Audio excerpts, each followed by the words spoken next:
Friends नमस्कार, मैं हूं आपका फ्रेंड कमल नंदलाल और मैं आप सभी दर्शकों का वेलकम करता हूं आप ही के अपने चैनल कमल नंदलाल पर यूट्यूब, फेसबुक और IGTV नेटवर्क पर। दोस्तों, आज हम आपके लिए लेकर आए हैं बहुत ही ज़्यादा स्पेशल टॉपिक। जी हाँ, नव संवत 2079 और यानी कि हिंदू नववर्ष। और आज का हमारा टॉपिक बड़ा ख़ास है। नव संवत 2079 यानी कि 2079 हिंदू नववर्ष का नाम नल होगा या राक्षस होगा, बहुत बड़ी बहस है इस पर। और जाने इसका देश और दुनिया पर असर। आइए हम इस बारे में बात करेंगे। देखिए, हिंदू नववर्ष नव संवत 2079 की शुरुआत शनिवार 2 अप्रैल 2022 से होगी। इसी के साथ ही चैत्र शुक्ल प्रतिपदा से चैत्र नवरात्रि भी प्रारंभ हो जाएगी और सोमवार 11 अप्रैल 2022 को विसर्जन के साथ ही समाप्त होगी। शनिवार 2 अप्रैल 2022 को सुबह 8:30 बजे पर वैधृति नामक अशुभ योग बन रहा है,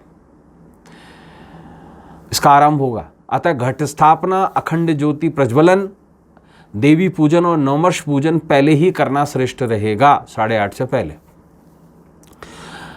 अब बात करेंगे पंचांग प्रणाली की। तो पंचांग प्रणाली के अनुसार हिंदू वर्ष 2079 राक्षस नाम से पहचाना जाना चाहिए। ये मैं भी यही कह रहा हूँ। उसके पीछे कारण क्या है कि पिछला वर्ष हम स्किप्ड मानते हैं, क्षय मानते हैं।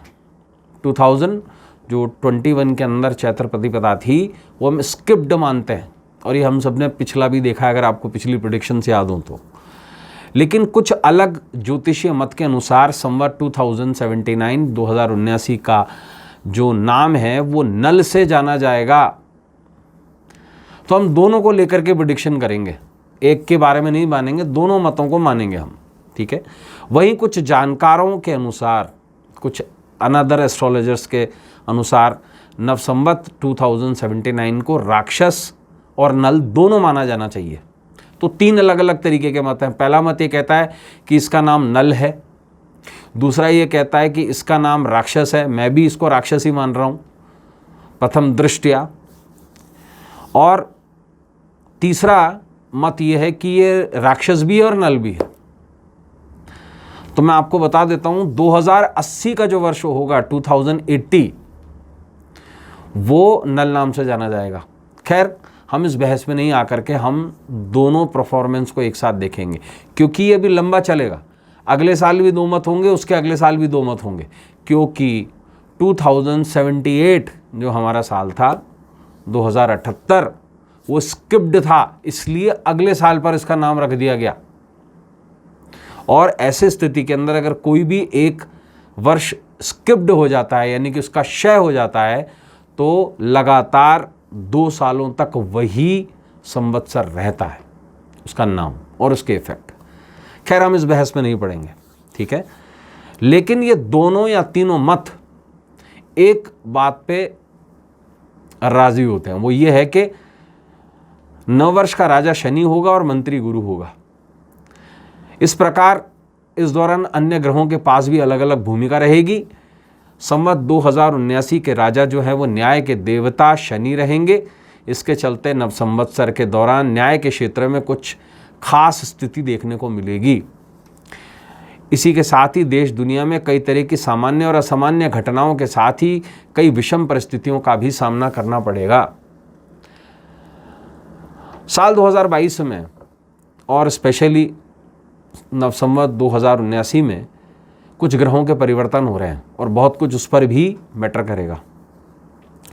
शुक्रवार 29 अप्रैल को शनि के राशि परिवर्तन कुंभ राशि में प्रवेश करेगा और साथ ही मकर, कुंभ, मीन राशि पर शनि के 7.5 के अलग अलग चरण शुरू हो जाएंगे।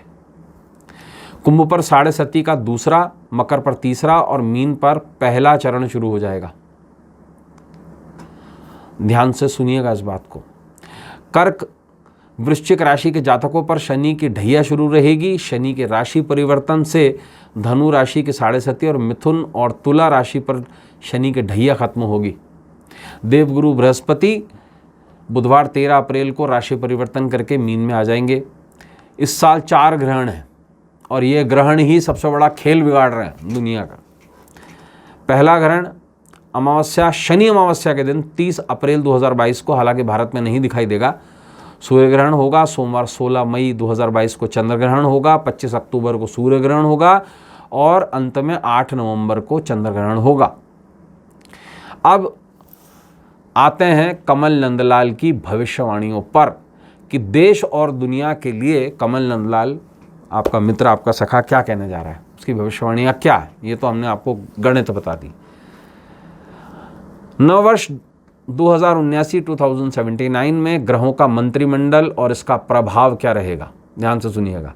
साल का राजा शनि, मंत्री गुरु, सशेष सूर्य, दुर्गेश बुध, धनेश शनि, रस्येश मंगल, धानेश शुक्र, नीरसेश शनि, फलेश बुध, मेघेश बुध रहेंगे। मोदनी ज्योतिष के अनुसार संवत्सर 2079 का निवास कुम्हार का घर होगा, जो मटके बनाते कुम्हार उनका घर होगा, और काल चक्र का वाहन घोड़ा होगा। अब शास्त्र क्या कहता है, क्योंकि कमल नंदलाल वही कहता है जो शास्त्र कहता है।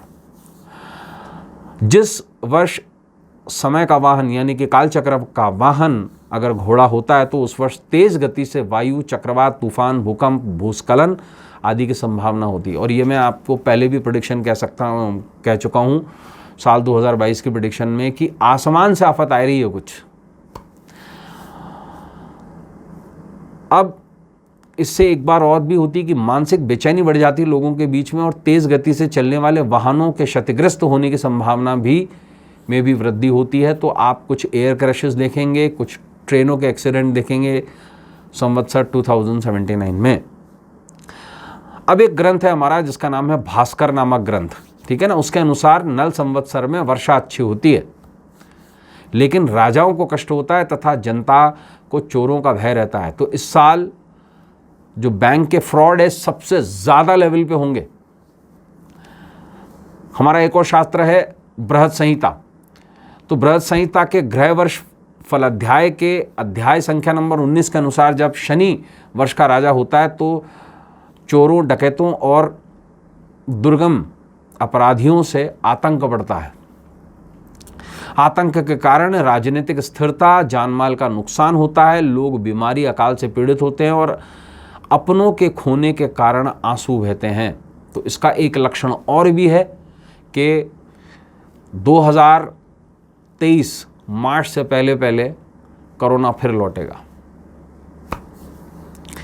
और संभावना उसकी जो बनती है अप्रैल से लेके जून के बीच में, एग्जैक्टली जुलाई के बीच में, तो मई, जून और जुलाई आधा, और उसके बाद फिर से वापस मार्च में, जनवरी, फरवरी और मार्च का महीना, और ये लास्ट फेज होगा 2023 मार्च के बाद में कोरोना मूलतः अपना या तो प्रारूप बदल लेगा या स्वरूप पूरी तरह से बदल लेगा। अब इसके कारण से केंद्र में, अब हम बात करेंगे भारत के राजनीति की, तो केंद्र में सत्ताधारी दल के शीर्ष नेतृत्व को, जो 5 सबसे टॉप लीडर्स हैं उनमें से किसी एक की बात कर रहे हैं, मैं नाम पर्टिकुलरली किसी का नहीं ले रहा हूं।